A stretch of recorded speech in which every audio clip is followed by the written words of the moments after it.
Jesus viu as multidões, subiu a montanha e sentou-se. Os discípulos se aproximaram e Jesus começou a ensiná-los. Bem-aventurados os pobres em espírito, porque deles é o reino do céu. Bem-aventurados os aflitos, porque serão consolados. Bem-aventurados os mansos, porque possuirão a terra. Felizes os que têm fome e sede de justiça, porque serão saciados. Felizes os misericordiosos, porque encontrarão misericórdia. Bem-aventurados os puros de coração, porque verão a Deus. Bem-aventurados os que promovem a paz, porque serão chamados filhos de Deus. Bem-aventurados os que forem perseguidos por causa da justiça, porque deles é o reino do céu.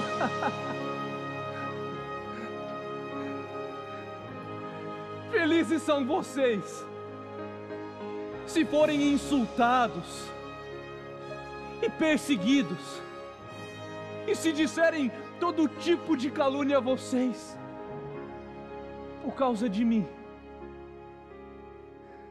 Fiquem alegres e contentes neste dia, porque será grande a sua recompensa no céu.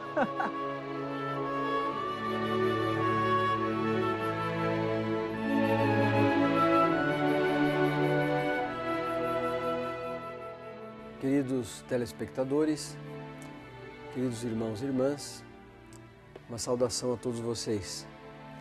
Nós entramos agora no mês de novembro e neste primeiro dia, que é domingo, a igreja toda celebra o dia de Todos os Santos. Nós sabemos que a igreja apresenta alguns batizados na história como modelos de vida cristã, modelos de santidade. São aqueles santos que nós conhecemos, os santos da nossa devoção. Homens e mulheres que viveram profundamente o seu batismo e que a igreja os apresenta como modelos a serem seguidos para atingirmos a glória celeste. E também a igreja nos apresenta estes homens e mulheres, estes santos, para nos lembrar que a santidade é para nós. Nós temos que buscar a santidade, temos que ser santos, como Deus é santo, diz o conselho de Jesus para nós no Evangelho. Sejam santos como o vosso Pai do céu é santo. Celebramos hoje o dia de Todos os Santos. E esse dia para nós é importante porque são todos os batizados, todos aqueles que, como diz o livro do Apocalipse, foram lavados no sangue do Cordeiro. Uma multidão enorme, uma multidão imensa, que não se pode contar. De homens, mulheres, crianças, idosos, pessoas que viveram profundamente o seu batismo, deram testemunho da fé e são santos, vivem eternamente na presença de Deus, louvando e prestando culto a Deus, o nosso Pai. Estes que estão na sua presença o louvam eternamente. Todos os santos nos inspiram a vivermos e a buscarmos e a vivermos a santidade. Hoje, o trecho do Evangelho que ouvimos, que todos nós sabemos muito bem, conhecemos muito bem, um texto até poético, que nos ajuda, nos sensibiliza a aprofundar, a conhecer melhor a vontade do Senhor Jesus Cristo para nós. texto das bem-aventuranças que nós tanto prezamos e guardamos. Se não guardamos todo o texto assim de cabeça, nós guardamos as frases, algum versículo deste texto. Bem-aventurados os pobres em espírito, porque deles é o reino dos céus, diz a primeira bem-aventurança. Esta primeira bem-aventurança abre a perspectiva da santidade. O que significa ser santo? Ser pobre em espírito. Buscar a santidade de vida significa vencer as coisas que passam. Buscar a santidade de vida, colocar-se nesse caminho de santidade, significa despojar-se de tudo aquilo que passa. E, em princípio, aquilo que passa nos impede de chegar até Deus. O que passa nos amarra para chegarmos àquilo que não passa. Por isso, até nas orações, em algumas orações da Santa Missa, nós ouvimos que nós devemos utilizar bem as coisas que passam para atingir as coisas que não passam. Devemos ter sabedoria, devemos ter bom senso para colocarmos no seu lugar cada coisa. Aquilo que é passageiro, aquilo que é efêmero, aquilo que é circunstancial, aquilo que é do momento, tem essa natureza. Agora, existem coisas que são eternas. Aliás, antes das coisas que são eternas, existem coisas que são permanentes na história, na nossa vida. Até algumas coisas que também vão passar, mas são permanentes, ficarão até o final dos tempos. Para dar um exemplo, o que vai ficar até o final dos tempos? A Igreja. Jesus Cristo, Ele mesmo prometeu que estaria com os seus apóstolos até o final dos tempos. Ele mesmo enviaria o Espírito Santo, o Paráclito, para fortalecer, para fazer compreender, para ensinar tudo o que Ele ensinou, tudo o que Ele disse. A Igreja, então, permanece na história até o final dos tempos e vai realizar a sua missão quando todos nós estivermos diante de Deus. E aí, como igreja, ou seja, como família de Deus, estaremos todos juntos na sua presença, louvando eternamente a sua glória. É o objetivo de todos nós. Hoje, celebrando então todos os santos, queremos ter esta dimensão ampliada.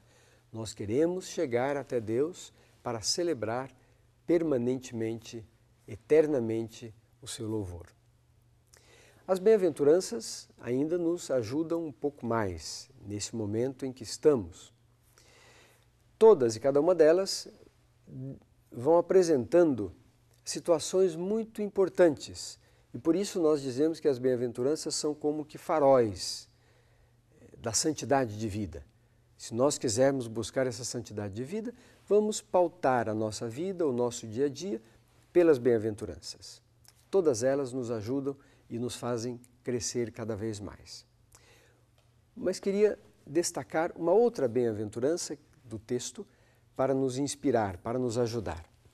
Bem-aventurados os que têm fome e sede de justiça, porque deles é o reino dos céus. Fome e sede de justiça. Nos nossos dias isso é muito importante, compreender de modo profundo.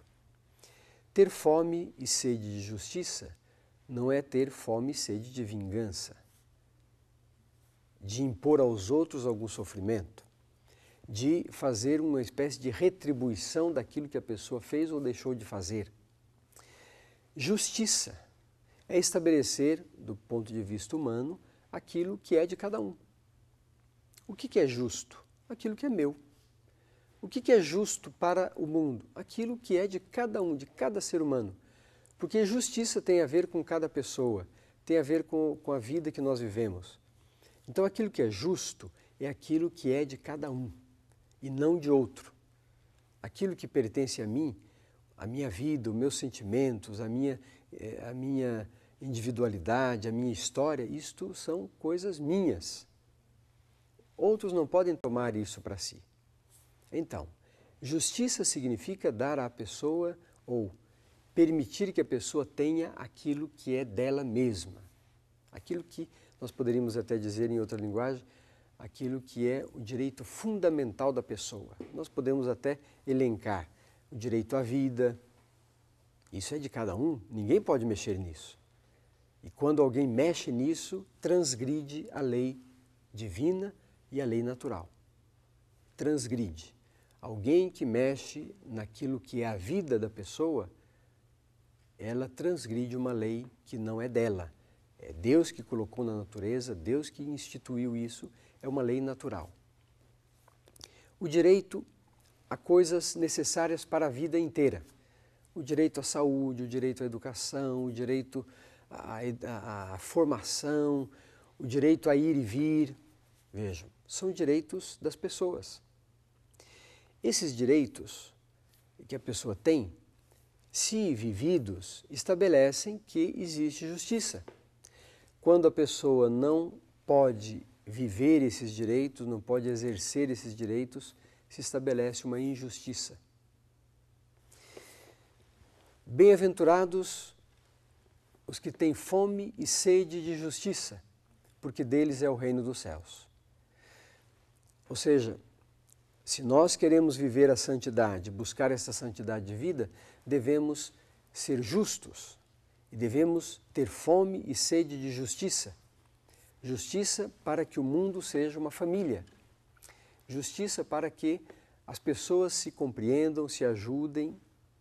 Portanto, queridos irmãos e irmãs, esta fome e sede de justiça, no final das contas, é a ânsia que nós temos de viver o amor gratuito, o amor serviçal aos irmãos e irmãs, por causa de Deus, por causa da nossa fé. Que você, querido irmã, querido irmão, possa viver deste modo, transmitindo pela sua vida a fé que recebeu, transmitindo pela sua vida, pelo seu esforço, aquilo que é o que nós temos que ter fome e sede, a justiça que vem de Deus, o nosso Pai.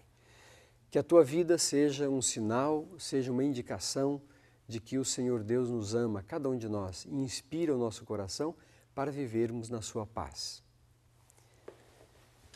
Querido irmão, querida irmã, neste domingo você é chamado à vida de santidade. Você é chamado a compreender como deve caminhar para ser santo.